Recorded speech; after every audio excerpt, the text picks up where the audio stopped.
Well, good morning, everybody. Welcome to Under the Hood Show, presented by Mel Hambelton Ford. My name is Phil Nightingale. Morning, Josh. Good morning. It's a beautiful Saturday out there, isn't it? Yes, it is. How hot have you? Nice and warm and humid. Well, it's supposed to be. It's July, right? Yeah, it is. We've had a little bit of an easy couple last days, though, I will tell you. And I will say, for as late in the years it's been before it actually got hot, we went through quite a bit of July without. Yeah, Rex is going to make fun of me. He did last week, Josh, because this chair is so low, and I'm kind of sitting down. I look like I'm a little kid. I still look like a little kid. This chair won't go up. Not to. All right, Rex is going to have to make fun of me again. Not to give it to Rex, but I think there's a phone book over here. Okay, that's what he said too. Where's the phone book for Phil? That's exactly what he said. So you throw a phone book in front of an actual kid today, and I'm guessing they're not going to know what the heck it even is. No, that. Shoot, it's been a long time since I've seen a phone book. I was going to say, yeah, I can. I don't know, thinking of a sales job or calling people. Can you imagine getting a phone book thrown at you and say, here, call some people? Hey, okay, so I'm going to tell you this story. I went to, this was in the early 90s when I got recruited to go to Somerset Pontiac in Troy, Michigan. And went up there to look at their service department, stuff like that. And I said, hey, you know what? I'd like to go to the sales meeting. They go, what the heck for? I said, I just want to see it.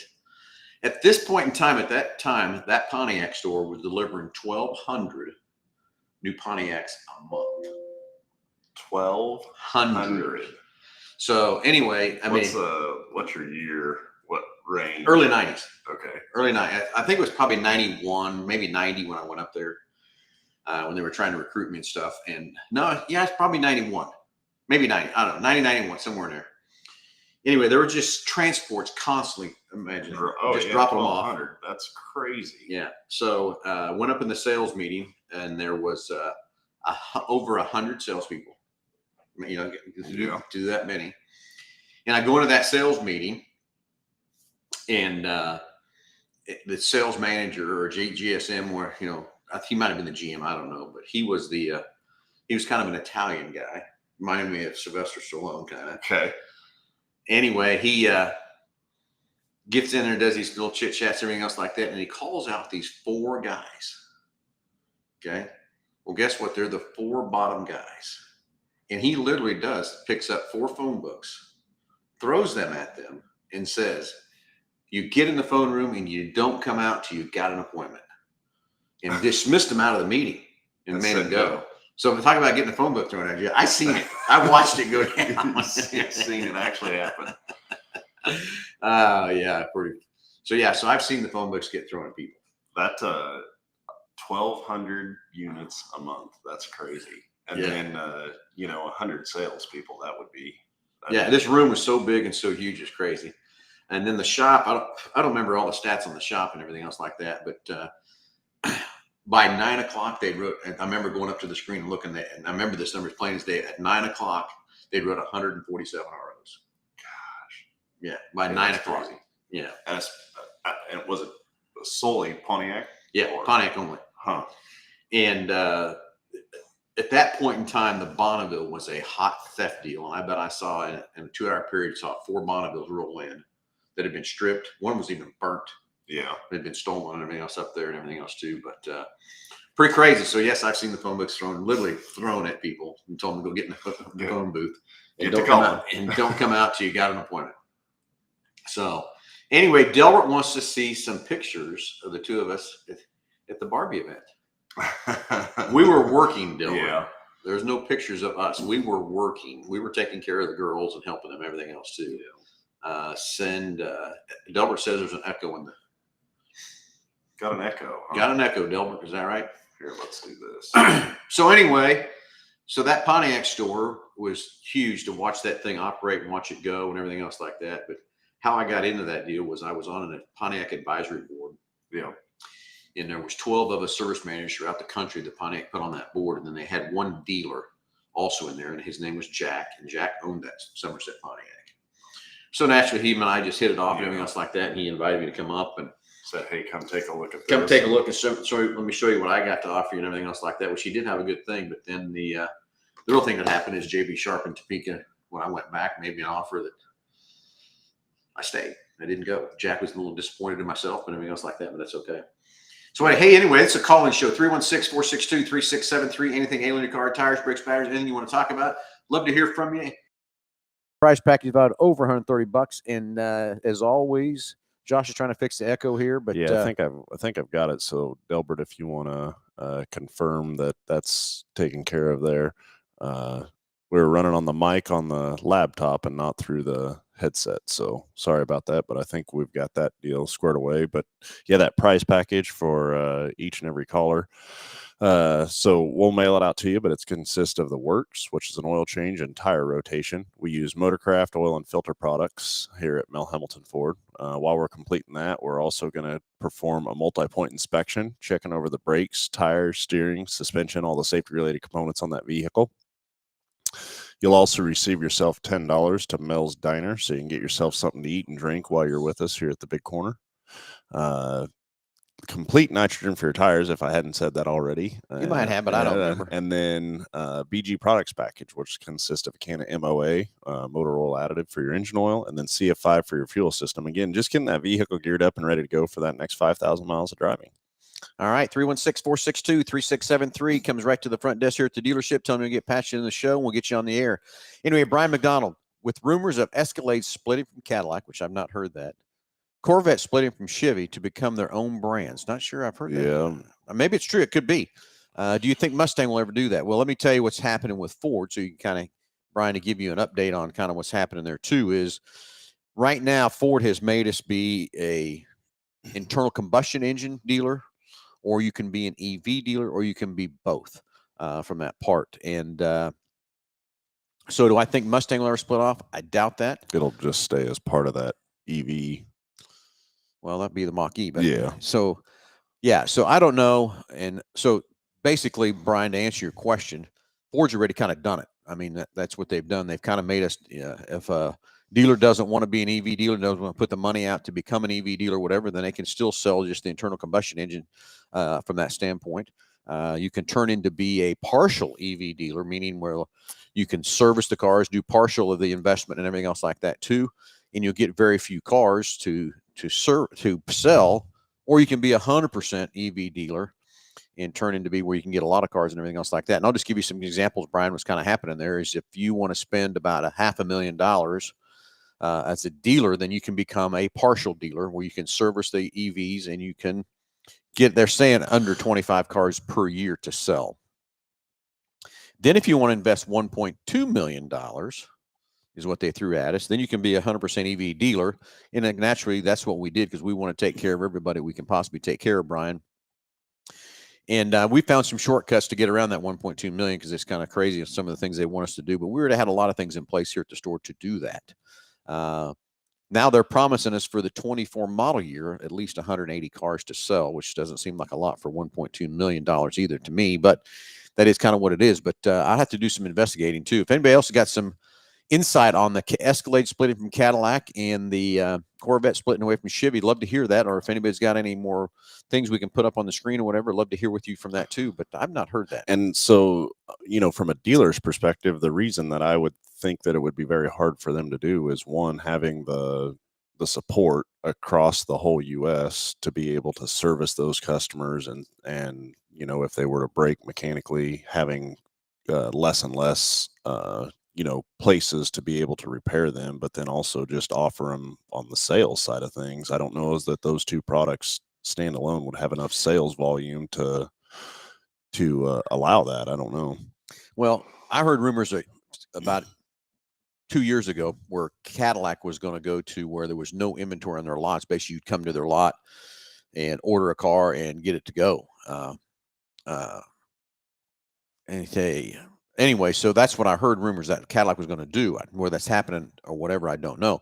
Now, I do know for a fact that there is only 2 Cadillac dealers in the state of Kansas. And there's only 1 Lincoln dealer in the state of Kansas. Yeah. From that part. So I think it's got to be a situation of some of these, what the manufacturers looking at don't agree with it. But I think what they're doing is they're trying to figure out a way to make sure the dealers are profitable and stuff too. But to have 1 Lincoln store in the state of for Kansas the whole state doesn't make sense to me. from that part. Granted, you can go to a Ford store and get that Lincoln service and all that kind of stuff too, which we kind of can do that. Yeah. But to be able to go purchase a car and buy it from one dealer in the country, I mean, in the state, just doesn't make sense to me at all. Yeah. And I don't, I know COVID has really changed the mentality of the consumer as far as ease of product or getting products, but I just go back to even in our situation with current lot inventory, and I think of my buying, how I would want to buy something is, I want to sit in it, see it, drive it, touch it, feel it before making a commitment that large. You're talking these vehicles easy, 50, 60, 70, $80,000 for a vehicle. And to do that off of a computer screen, or to order something off of a computer screen, especially somebody that maybe hadn't been in the market or been in a new vehicle or new product for multiple years, if they hadn't upgraded in a while, to order that off of a computer screen, I just think would be really hard as a consumer. Yeah, I know, Josh, but it's a deal. It's just all these Mavericks we're ordering. Yeah. All the Broncos we're ordering, all that kind of stuff. And I'm with you. I want to touch it, feel it, do everything else too from that part. Hey, Brian, I would love to hear from you. Let's get on the phone here, 316-462-3673. Love to hear what information you have or whatever, so we can get a little bit more of a conversation going. But, Brian, give us a call, 316-462-3673. And let's hear what information you have. I'd love to hear from it or whatever. Now you're going to make me do a bunch of research tomorrow while I'm sitting at home trying to figure out what's going on. Trying to figure out what the deal is. But I do, Josh, what I will say, let's take Corvette for a minute. Okay. To me, that's their high-end sports car, lots of tech, everything else in that car. And I'm going to tell you today, with approximately 4,000 Ford stores out there in the country, I'm going to give you the best example I can give you. I had a customer broke down in Colorado with a window that wouldn't go down, wouldn't go back up. Yep. Called several dealers, everything else like that to try to get help, and couldn't get no help. I finally had to have them go to a Safe Light store to help tape up the window and get it. I could not get a Ford store to help me. So what I'm after there is the technology, the you trade. as a GM of a large Ford store. Couldn't get nobody to help me. Yeah, not just a consumer. Or nobody would help. Yep. So what I'm after here is to have the proper training and everything else to fix that Corvette. I think that's where they're headed with this, because there's so much tech and everything in here. They got to have the right technician to do that, and they can't train every tech across the country to work on this stuff. And I think it's the same thing with Cadillac. There's so much tech in that car. There's so much tech in the Lincoln too. From that part, as having the proper technique. And look what we run into, Josh. Yeah. We're picking up cars all in Kansas City and everywhere of dealers that can't fix these cars. Yeah. And we're hauling them in here so we can fix them. So I'm looking at that standpoint of the deal too, is can we how many techs can they train to fix a Corvette? Get the proper training, because how many times could it be misdiagnosed and then they lose a customer because that technician didn't fix that car? So there's all kinds of sides to look at this, of where it's going and everything else. And that's why we've pushed training so hard here with our technicians to try to train as hard as we can to make sure we're diagnosing these cars correctly and fixing these cars correctly and everything else too. But I think that's also where it's going to. That Corvette's going electric too. A hybrid, I guess, is what I haven't studied that car enough or whatever. I'm just going to be honest with you. And that new style, that new Corvette, I just don't like it. The outsides of them, I do believe their body design is pretty good looking, but the interior of them, for me, when I sit in it, just seems much smaller than previous years and stuff like that. But and it's just like everything else. It'll change, or it'll grow on you, or I hadn't yet. Yeah. And I've drove the cars. Yeah. I mean, I've drove a couple of them and everything else too. And you're right. I don't like the inside of the car. I don't like the way the back end looks of that car. Maybe I'm just being prejudiced, whatever, but I've still got a lot of bow tie in me from that part, everybody, for all the years I've worked on cars and everything else too. But hey, love to hear from you. 316-462-3673. If you want to chime in on this conversation, is where are the manufacturers going? Why are they doing what they're doing? What's happening here in the automobile world? And I do believe in the next 2 to 3, 4, 5 years, we're going to see a massive change in how we do business with customers, what the cars look like, what the cars do, and everything else in that part. Well, I think we could even, maybe ask the listeners, and talking about, Tesla's business model and how that works with them.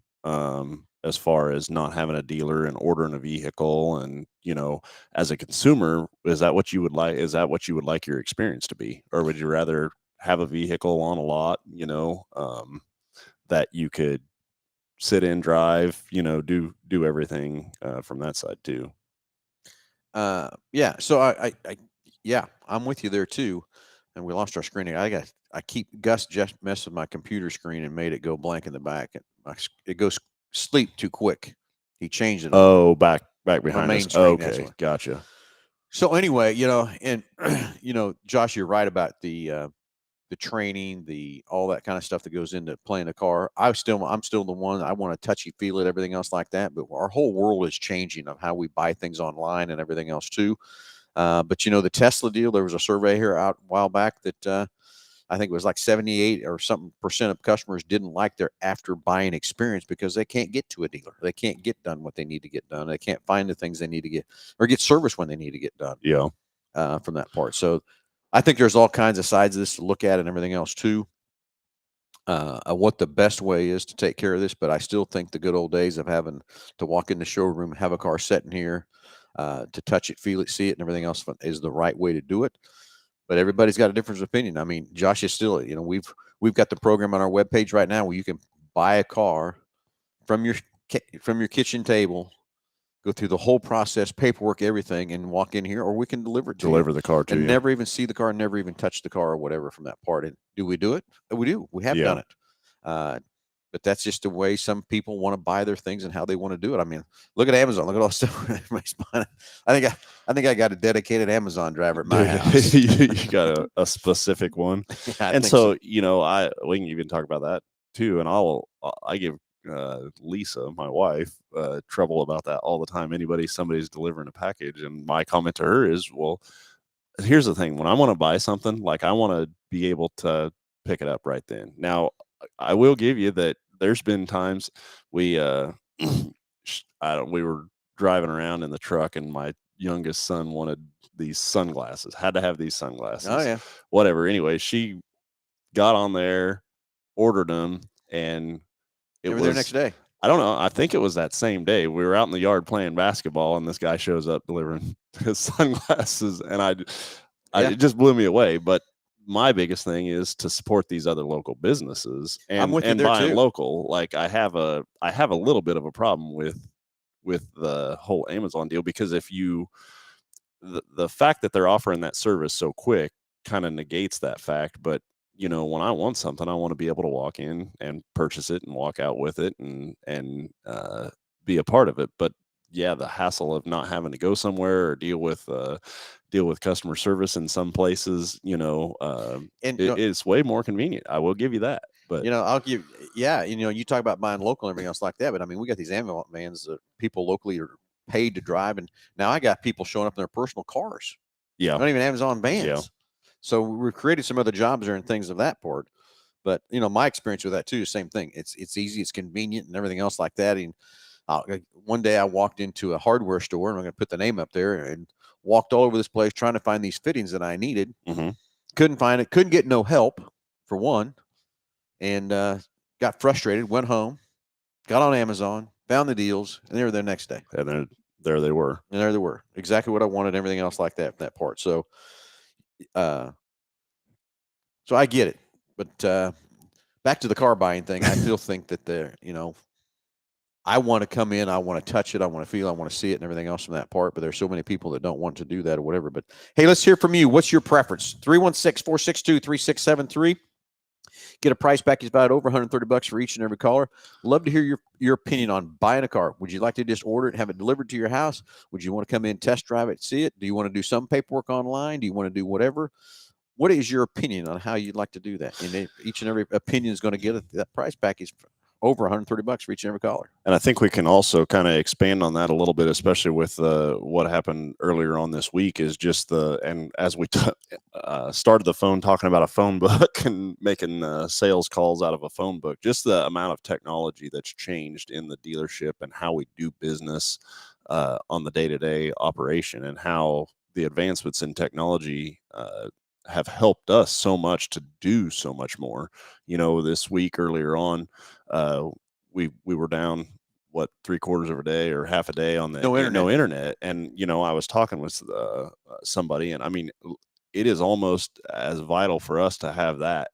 We could almost go without electrical or power before we could go without internet. And it's amazing.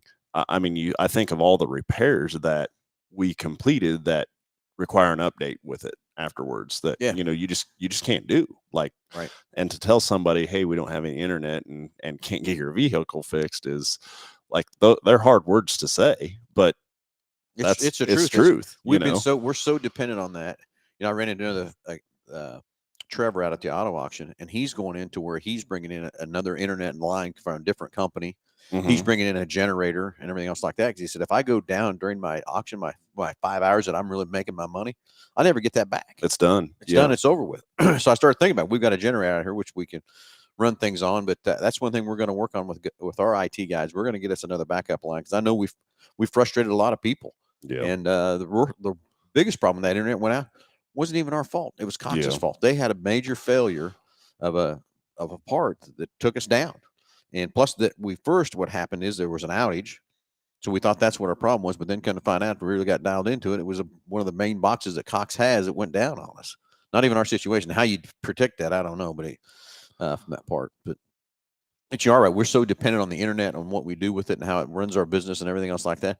I mean, we almost cannot conduct business without internet. It becomes very very hard for sure. And I just think of the advancements over the years, but the positive side on that, and to be that way, is I think of the volume of business that we do today. There's no way possible that you could have done it 10 years ago or 5 years ago without the advancements in the technology. And I think we could. We just be very poor at it. Or we'd drop the ball so many different places. We'd lose things. Or the staffing would have to be so much greater to be able, on the workload side of things. And everybody's workforce now is everybody needs help on that side of it. But I think of stuff that you get accomplished on your mobile phone before before your feet even hit the ground and getting out of bed. It's if you think about what you're able to do, it's crazy. I said this way back that I said give it 5 years, we'll have a handheld computer in our hand, and it took about 2 when we had these handheld computers in our hands to do all the stuff that we do from that part. But it is crazy how much technology is there and what it does to run that. So I also think, Josh, too, that's where we're going back to these manufacturers. I think they're really looking at these service departments and these dealerships to where can they really train? Where can they put their emphasis on to make sure when a customer does come in, how they're getting taken care of, how are they getting treated, and all that kind of stuff too. And I get it. I mean, that's the same thing we worry about here too. Yeah, very much so. Anyway, we got a caller coming. Yeah, we do. Let's go to the phones. Let's talk to Delbert. Good morning, Delbert. How are you? Good morning, gentlemen. It's about time somebody's calling in. Jeez, I gave them all this extra time hoping somebody would call in. It makes the show a little more interesting. So I get it. So, Delbert, you got an opinion on how to buy cars, buddy? Well, I'm old school in that department. I want to get in there and drive it, and I want to go have fun. I don't care if the dealer goes with me. I'm not going to go blow up a car or anything like I had a dealer do many years ago. But one of my cars. And so, I'm a touchy feely kind of guy when it comes to cars. I got to be able to go and do it in the shop. Well, let's go. I want to. We got this program on our computer, on our website right now that you can get on there and make a deal, create the deal, put your trade in, do all that kind of stuff. Would you want to do some of the paperwork online before you got here to save some time, or would you rather just not do anything online before you get here? Because we have customers doing a lot of stuff online and then walking in here, picking their car, doing all that kind of stuff, but then they still walk in here, still drive it, still touch it, work the numbers then, and all that kind of stuff too. Yeah, I think that's one of the better ideas. If you can spend less time at a dealership, unless you go to Mel Hambelton, because I really enjoy my time there, as you guys know, when I do show up there. Well, and I don't know. I think we try to be cognizant of that, is that, you don't want to spend the whole day here. We want the process to take as long as you want it to take, I guess, from that side. Well, and you guys do a great job there. Other dealers, not so much. I've been to other dealers where you walk in, you tell them, hey, this is what I want to do. I want to, do my trade, whatever. So you can look at it, see what you want to give me, that kind of thing. This is the car I'm looking at, give me your best deal. And what do they do? They play games with you and try to keep you there for 3-4 hours. And then by the time you're done, you're like, did I do the right thing? Because a lot of times you go in there, you kind of know what you want. Yep, I get that too, Delbert. And negotiation is, a lot of people say they don't want to negotiate, but I haven't found too many people that don't want to negotiate. They always want a better deal than what's out there. from that part. We try to do as fast as we can and everything else too. That's where we went on to this program we have on our website, and it makes it to where you can go in there, you can upload your driver's license, upload your insurance, do your credit app online, do all that kind of stuff. So that's all done before you get here to speed up the process as you come through it. And we have customers that do some of it. Some of it don't do any of it. We have customers that do. Like I said, we have customers that actually have went through the whole process and not even stepped foot on this lot, and we delivered a car to them from that part. So Well, the only question I have about that, and I don't want to call it a problem because I have had issues. Now, this was many years ago, and I'm sure things have changed since this happened. You know, you'd apply online and they decline you because they don't know who you are. They just, whatever the information they get or however they get it didn't coincide with their programming. And so you would get declined. You go in there and go, oh, well, this is not a problem. We can handle that, you know? So I don't know how your guys' system works or if it's changed to where your finance guys actually look at the application and see, or is it all automated with the computer by parameters?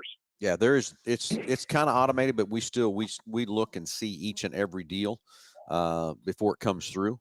And the way our system is, it's got to be so transparent, but it's also meeting the guidelines of the new laws that are out there for the double off. I can't spit that word out or whatever. You got to double everything in to get, you know, two-factor authentication. I can't spit it out yet from that part. But yes, we look at every app that comes through. We look at every one of those, and we match up the driver's license. And I'll tell you an example. We had a deal where a guy didn't do anything did most of it online and wanted his car delivered to him to a quick trip. Well, guess what? Red flag from that part. We're not going to deliver a car to a quick trip. We know we've got a problem there already.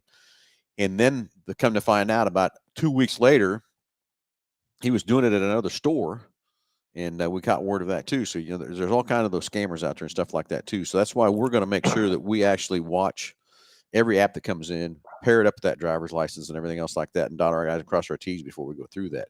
But the other thing I like about it is the way we're doing it on our webpage. We're keeping your data very secure, to where people can't get to it, can't steal it, can't breach our stuff and everything else from that part too. So when you're on our line and you do that stuff and you upload your driver's license, upload your insurance, or upload your credit app or whatever, it is very secure to where no one can get to that and get to your data. And to me, I like that so much better than a paper credit app running around somewhere that someone can steal or take or copy it or picture it or whatever from that part. Every bit of our stuff stays on our computer from that part too. And that's awesome in that respect. But then again, you know, you have the hackers out there trying to get information, however that is. And, you know, I'm not a hacker, so I don't know how they do all that stuff. But, you know, I'm sure that you guys protect it as best you can. But there's always that, you know, you hear 5 years later, 10 years later, oh, there was a data breach from, you know, X company. And, you know, now you're getting free credit reports and things like that, but they're not really taking care of you, you know? You know, and I get what you're saying there too, Delbert, but I think that with the technology now today, with the double God, I can't even spit that out, but the double way you got to log in and everything else and the stuff. Authenticity. The things we went through to protect your data on that same point too is, you know, paper credit app laying around is easy for someone to snatch it, steal it, take it, or whatever. Either where from the other part of this is being electronic and hidden and everything else from that part. I don't. We went through a lot of testing and stuff with this and a lot of investigation before we bought this program to do this, because we knew the people wanted to buy stuff online and everything else. We want to be able to be available for whatever they want to do from that part to protect your data and everything else too. So, yeah. And you know, Josh, I'm sorry you're under the weather there. I can hear it in your sinuses. I don't know if it's allergies or you're actually got a cold or something, but I can see it in your face, brother. Been a long week. Feel your pain. Yeah, I feel your pain. But anyway, the process, you know, a lot of people like to go in and talk to the dealer and that. And if you don't have a lot of people coming in, how do you handle your sales force? You know, you give them, I hate to say you give them quotas, but you ask them to do quotas in order to be able to make enough money to survive, for one, and the other is to help Mel Hambelton gain business and do better in business so they can provide things like you guys are doing to keep that money coming in. You know, bottom line is money everywhere you go. But, you know, you guys so far have done a phenomenal job, you know, getting things out there. And I know Lisa spends a ton of money, like doing this show. She's paying for you two guys here to sit here and chit chat with each other for an hour every Saturday, and getting that information out there to hopefully someday bring in more business from this. Well, right now you got 766 customers, potential customers online, and that's not a lot. But if this show can grow bigger, and I know you guys aren't really pushing it. I mean, I know that, but if you could grow the show bigger, then you can actually make money off the show, as well as potential customers you could have locally. Yeah, no, I get what you're saying there, Delbert, too. And you're talking about quotas and all that kind of stuff. Yeah, our salespeople do have quotas. They got to sell so many cars, everything else from that part. But I will tell you right now, we have I'm going to throw a rough number out there and tell you that 90% of our people are doing something online, not the whole process or whatever. And it's about 1% that we have that will do about 70 to 80% of it online and then come in from that part. But most of the people are just basically getting a credit app filled out and doing the driver's license, insurance, and stuff before they get here to save that time and effort and everything else too. Plus, our system will actually, if you do dot your I's and cross your T's, that credit, it'll tell you if you're approved or not approved. Yeah. Well, and the other thing too is, all right now with interest rates being what they are and stuff like that, maybe giving the consumer more of an idea of what market they're actually in. I mean, how many times do you start down a path as a salesman with a customer thinking that they want this, and then after after investigating and seeing what their needs are and everything like that, we really need to be over here one way or the other. And so just being able to be informed as a shopper, I think, is so much more important than and saving time. It does, and that's why I say you can get online there and you can actually go through and you can play with the numbers yourself, so you can kind of see what your budget is and all that kind of stuff. Where can you afford this $30,000? Oh, hey, guess what? I can do a $40,000 or whatever it might be from that part. And that's one thing the tool does do for you, is give you enough information to help you play with the numbers and do everything, so you can find out what your budget is before you do get here. And I think some people get but let's go off of somebody that was declined.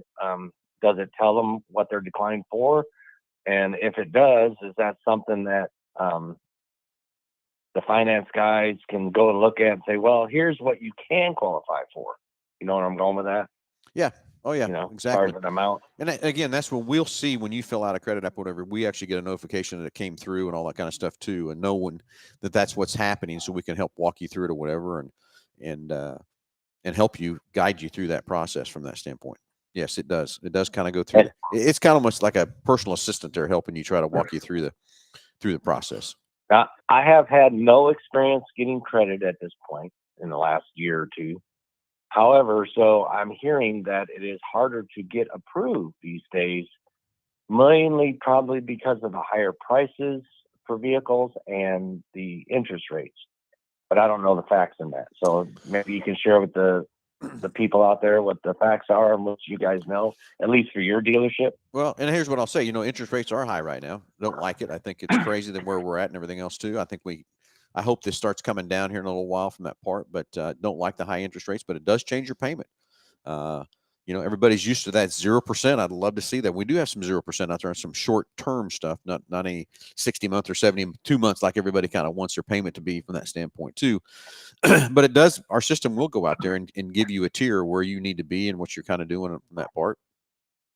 But I don't think getting approved is any harder right now than it's ever been. I think it's pretty easy to get approved, if depending on your credit rating and everything else that you have there from that part. Basically, the interest rates are just driving the payment. That's all that's doing, is driving that payment higher and everything else like that too. Just to be honest with you, that's where I see it. I don't think it's any harder to get approved. I think everybody's got to be realistic now on what these banks can loan and what those rates are, what they're from that part. Now, here's the thing. I'll tell you, we're one of the very few stores out there. Now, we stopped this probably 5-6 years ago. Most dealerships will go to, and we work with probably 30 different lenders out there. Yeah, that was going to be one of my points that I wanted and we to talk about. We go out and my finance guys will shop and find the best rate that they can get you. But then most dealers will take that and they'll mark it up. So for example, if they got a buy rate of 6%, they're going to mark it up to say 6.5% or 7% to you and make some money off of that. We don't do that. Whatever we get at the bank or whatever, we just move that right to you. So I've got those guys back there that they're out there trying to find the best rate for you, for your situation. You know, how much you're borrowing, how much your car's worth, and how much your payoff is going to be, and all that stuff, and put that calculation in there for you, and then go to these banks and shop it for you and help you get your best rate. As And then, opposed to you just going to the one bank you work with and, you know, Right. getting a personal or a loan on an auto at that rate and not even knowing what the, I you had know. I had a guy walk in here and buy an F-150 from me the other day, and he came back, said, "Hey, I'll be back tomorrow because I got to go." I said, "Hey, great," and I knew he would be. He come back in. He walked in with a bank with his down money from a bank. Mhm. So I took that back to the F&I department. I said, "Here's what we got," and of course he had done everything online, got the credit apps done, came in, drove the truck, left, came back, and he came back in with his down payment check. And I looked at the F&I guy and I said, "What do you think? Should we go to this bank?" Because it is one of the banks we work with. After they put everything together and everything else like that, and made the calculation and saw where he was at, we didn't go to that same bank. We went to somebody different to help get him that better rate. Could we have went to that bank that he got his down money from? Sure, could have. We work with them a lot, but for his situation, it was another way of going to help save him that money on the interest rate that he had. We went to a different bank. So that's what my guys were doing back there in our F&I department. Is we want to sell you an extended warranty. I do want to sell you extended warranties. I promise you, when you buy a car, it's going to break at some point in time or another. And this warranty that we have back there is one that Lisa and I have designed to best take care of you, not a way to figure out a way not to take care of you, not to pay a claim. When you have a claim, you want to be taken care of Yeah. and be paid from that part. And so my F&I Yeah, I'll guys give you- don't sell you rate. They sell you an extended warranty that's going to cover you for your time and your miles you're going to drive. And then gap is another huge thing. I can't tell you if most people are upside down in their car, and if you don't have gap insurance, you're a fool for not having gap insurance on your loan to cover yourself in case you get a total or someone hits you or does something from that part and you owe more than what your car's worth. Guess what? They'll pay you what the car's worth. But if you owe more than what it's worth, you're paying. And that's where gap insurance kicks in there and helps you with that. Now, granted, the guy that came in with that big down payment, he doesn't need gap. So I'm not going to sell him gap. Yeah. But most people today need that gap insurance to cover yourself, and it's not that expensive to do that. So my F&I guys are back there to sell you products that's going to help you through that process of that loan and not just mark up things just to make money on that interest rate. But we've done that probably 4 or 5 years now, maybe 5 or 6 years that we stopped selling rate on the interest rate. We've basically just moved that, whatever it is, whatever the buy rate is, or whatever, Pass it along to the we consumer. pass it right to you.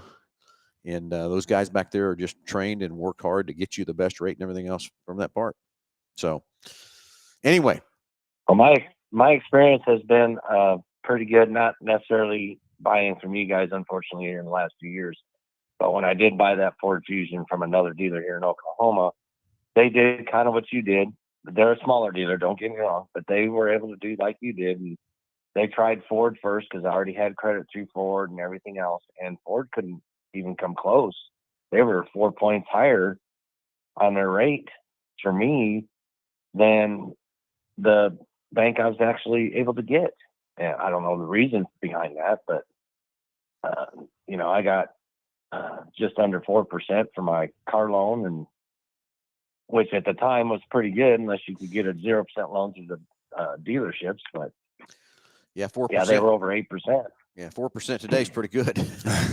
I don't think Yeah, I don't that's think what we can get anybody yeah. 4% right now at this point in time on anything, unless you go a short term. You can Probably get it at minimum 0%. 5.25, 5.85 is probably the lowest you can probably get it, if that. Yeah. But yeah, it's just car loan prices, I should say. Car loan interest rates are outrageous right now, and the only upside to that is if they do go down, you can maybe refinance your vehicle later on. But how many people try to do that? Yeah, I get it. It's kind of like the housing market too, refinancing your house and when the rates go down and everything else too. So it's crazy. But do we have people refinance their cars? Sure do. Yeah. Happens all the time. People come in and try to refinance their car to get a better rate or whatever. But a lot of times we find out. Now, do they come into you guys to do that? Do they yeah. just come in and say, "Hey, can you refinance my car?" Yeah, happens all the time.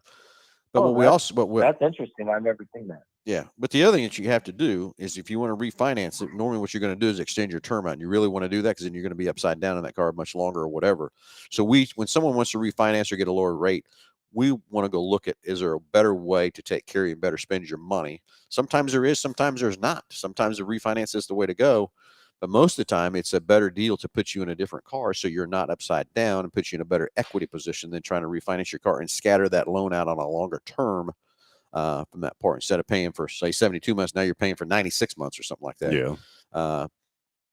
Because of the amount of time you've already spent making payments, and now you return around and do another loan from that part. It's so much better to make sure that you're in an equity position to help put that where you need to be and put your money where it's going to be best well spent.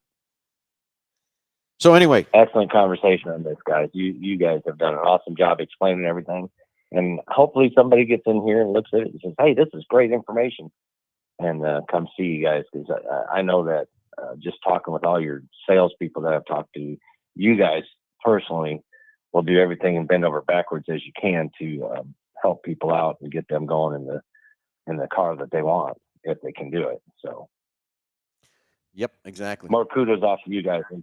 And if I can, definitely we'll be there. We're looking at maybe next year, depending on interest rates coming in there, because we have 0% on the one we have in the garage. So we're not going to just give that up. Yep. Exactly. Well, anyway, Delbert, I really appreciate the call, buddy, and everything else from that part, and appreciate your input as always from that part. So, well, you guys have a wonderful day, and hey, y'all people, get on the phone, give these guys a call, get some more voices out here, and talk about some more car stuff. All right, guys. Thanks you. You guys have a great day. We'll talk to you next time. see you, Delbert. Thanks, buddy. Bye. All right, 316-462-3673. Anything ailing your car, tires, brakes, batteries, you want to talk about anything in automobile, or you want to talk about this car buying experience, love to hear from you. Love to hear your opinion. Would you like to do nothing online and come in and do 100% everything in the dealership? Would you like to do some things online, or would you like to do the whole process online and have the vehicle delivered to your house? Love to hear from you. Each and every caller gets a price package about over $130. Just got a few minutes left on the show here. Love to hear from you. And give us your opinion. How would you like to do it? What's your process? What do you feel best? What do you feel most comfortable with would be the other thing from that part. 316-462-3673.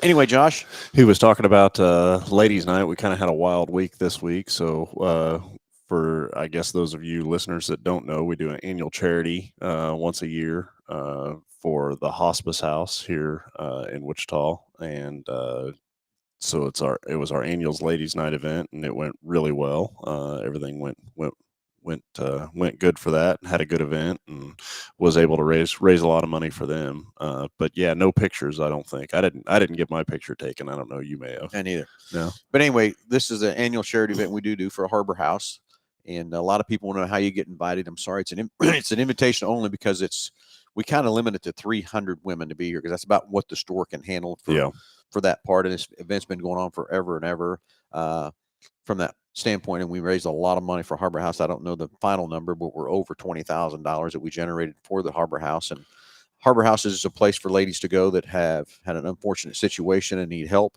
And so we're very excited to help with that and help them in that time of need, for sure, when they need it. Exactly. So, anyway, that was what that event is. You can see our pictures up on Facebook there too.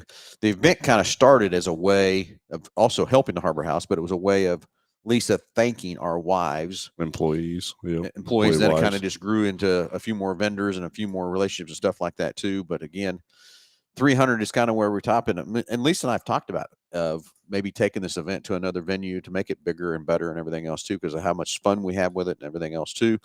But the store can just handle about 300 people. Yeah. I mean, it's about all it can handle size-wise in here to be able to take care of everybody and everything else too. Looks like we got another caller coming on the line. We'll see what's happening there too. Okay, Brian Choi, I like looking online, but if I'm being honest, it's tough to navigate most car dealerships' websites with all the pop-ups and typicals. You can't see the prices. Well, I hate to tell you, I don't think there's any pop-ups or hardly any pop-ups on our site, Brian. Yeah. And I got the prices right out there where you can see them and everything else like that. I know some dealers play some tricks and all that kind of stuff, and it drives me crazy. I want to be as much transparent and as I can be, get you what you need, not hide anything from you.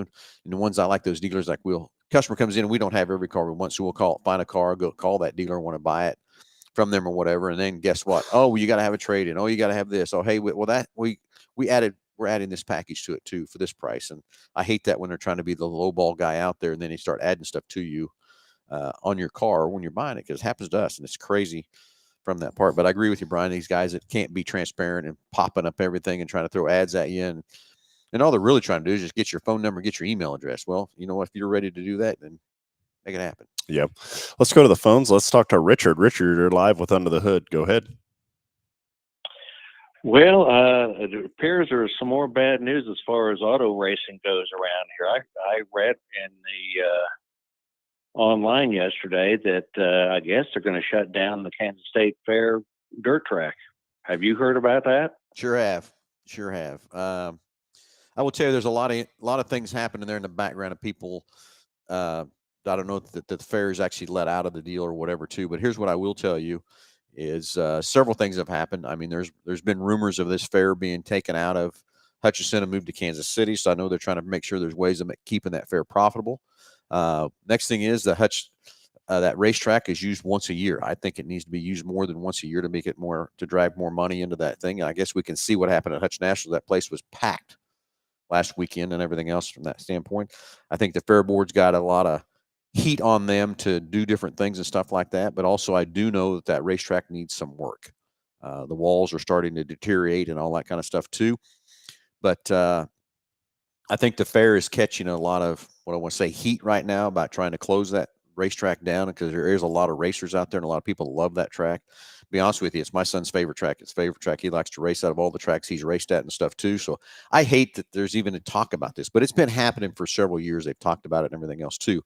I've had some conversations with the GM over there. He has contacted me about different things and stuff, because we're a big supporter of the Kansas State Fair with Ford, and also the dealership. We buy a lot of tickets and support them over there at the fair from that part. And but there's a lot of things on the backside there that's going on in the back screen that people don't hear, don't see.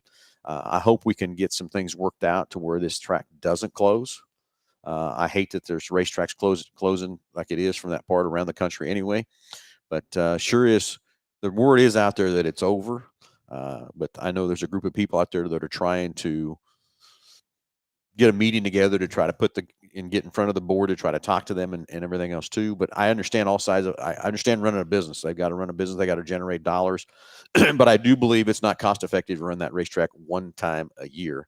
I don't know how you can have a facility sitting there that even anybody think it's even feasible to be, I mean, any business to run one time a year, it just can't happen. You can't make it make money. Well, I've been to not only have I been to all the racing out there, I've been to a lot of big time concerts out there. So would they be tearing down a grandstand too, or what do they think they're going to replace it with? I don't know if that's all been discussed 100% or locked in 100% either. But what I think is happening is the grandstands will stay and they will build another stage or do something better for those concerts. I mean, I'd hate to guess how many dollars those concerts drag in every year for the fair. From that part, but I think they got to figure out ways to use. I mean, they use a lot of those facilities year round over there at the fairgrounds, but I think they've got to figure out some other ways of using that ground, that area, more than once a year, or some way to help generate dollars and help keep the fair going. Because I know the fair needs a lot of money for other things in that place to keep it up and updated and everything else too. But I think they're just looking at ways to. I'm going to be honest with you. I just hope they don't figure out a way to get that fair yanked out of here and go to Kansas City or somewhere there. That fair needs to stay in Hutchinson. Absolutely. I didn't know that was even in the works of being moved. And that's the first I'm hearing of that. And that's another thing that would be getting stolen out of this area and going up to there to the northeast. Yeah. And that's, like I said, I didn't say that's what they're doing. That's just rumors that they have talked about of doing that, of taking that thing to another venue.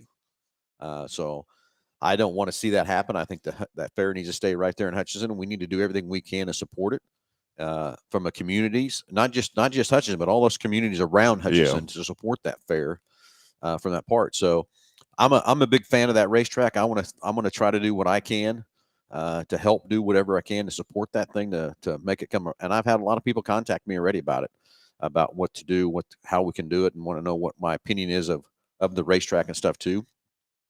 But I also wouldn't want to be on the fair board right now. I wouldn't want to be making those decisions on what the right thing to do is there either from that part, because no matter what you do, you're going to make somebody upset, you know?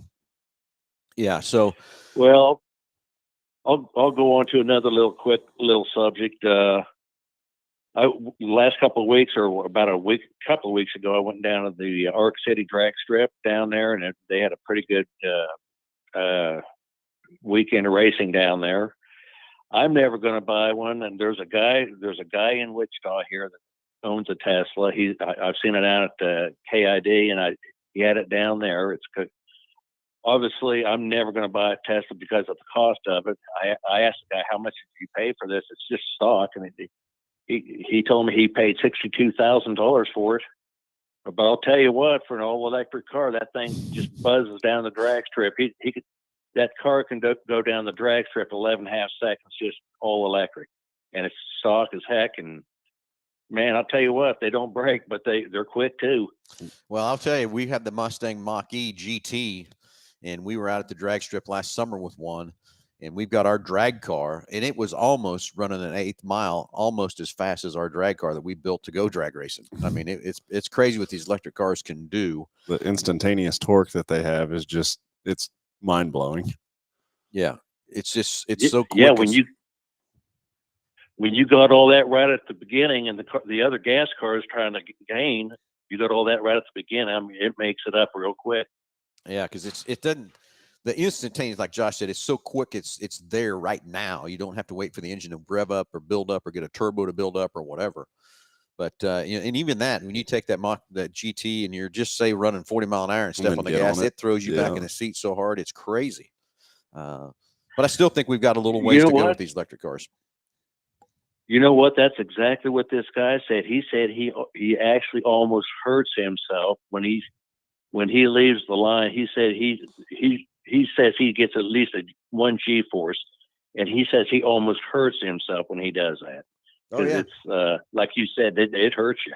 Yeah, it's that quick. It's just that quick a torque and everything else too. From that part, I mean, I'm gonna tell you that's because when I get in one of those GTs, that's the first thing I do is step on it. And I was one day. I just make sure it still works. Yeah, it made me a little sick to my head and everything else because I kept doing, because I did it 3 and 4 times because that was, I love to be able to go fast and everything else too. But I'm with you. It does kind of hurt after a bit from that part. Well, good show. Keep up the good work, you guys. Hey, thanks for the call. All right, we got another caller coming through. I do. Josh. Hopefully he's still on the line here. We'll get him patched through and see what he has to say. But Nathan on the line here. So, some good conversations are coming from Richard. So, anyway, the fairgrounds, I hope we can do some stuff and get the fair board turned around a little bit. But I do believe they've got to run more than one time a year from that part. And Matt, I agree with you. I'm not sure how much they approve or disapprove or whatever of racing or whatever, but I do know the general manager over there is a race fan. But I don't believe he has a vote with that board. I think he's just got to present stuff and everything else too from that part. Not 100% sure on that, but that's a fantastic racetrack over there, but it does need some work, some upkeep, and been around for a lot of years, a lot of history over there for sure. Oh yeah. Yeah, exactly. So, well, let's go back to the phones and let's talk to, Nathan. Nathan, you're on live with Under the Hood. Yeah, 2 filling stations, one in Hutch, one in McPherson now, are selling premium 91 octane fuel, considerably under 87 octane. My wife thinks she should fill up every time because of the savings. I think that just builds carbon in the intake manifold. Your opinion? Okay, make sure you understand what you're saying. You're saying they're selling 91 octane cheaper than 87 octane fuel? Yes. Huh. Yeah, so like 20 cents cheaper. Yeah, my thought on it was if it's aged fuel would be one of the reasons that they would do that. And then the next thing I'm going to after wonder is how much ethanol what the ethanol content of it is. But regardless, either way, your car is designed to run 87 octane unless it specifies different. But don't run anything other than what it's specified to run. Yeah, the kind of the best way I can give you this test, and BG Products has done this test with me many times, is you take a white saucer plate and you put it out and you put some 87 octane in one plate and you put another plate with some, say, 91 octane fuel in it, and you light them up. The 87 octane fuel will just burn everything, and you'll have a little bit of residue left on the plate. The 91 octane plate is going to turn black because of everything that's in there. So basically, how you describe this is as a cylinder ignites and burns, how much fuel in there it's got to burn for however long from that part. And if you have a higher compression engine, it's got to burn longer. So that's why the higher compression is there. But you are correct. If you got an 87 octane fueled car and you put 91 octane fuel in it and it's not designed for that, yes, you are going to build up more carbon inside that engine because it's going to burn.